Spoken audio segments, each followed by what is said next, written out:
দিনাজপুরে আবারও চালের বাজার ঊর্ধ্বমুখী। শ্রেণীভেদে প্রতি কেজি চালের দাম বেড়েছে 2 থেকে সর্বোচ্চ 5 টাকা। খুচরা বিক্রেতারা বলছেন মিল মালিকরা সিন্ডিকেট করে চালের দাম বাড়িয়েছে।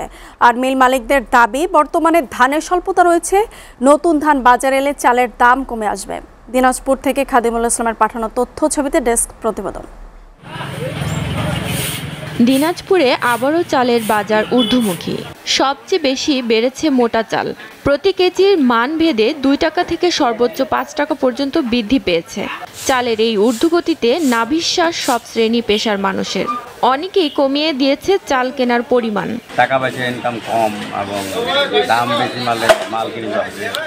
যেখানে রাখতেছি 10 কেজি সেখানে নিচ্ছি 5 কেজি, চলতে হচ্ছে। খুচরা বিক্রেতারা বলছেন মিল গেটে চালের দাম বেশি, তাই বেশি দামে বিক্রি করতে হচ্ছে। কেজিতে 2 টাকা 3 টাকা করে আছে, একটু ভালো কোম্পানিগুলো একটু দাম বেশি আছে।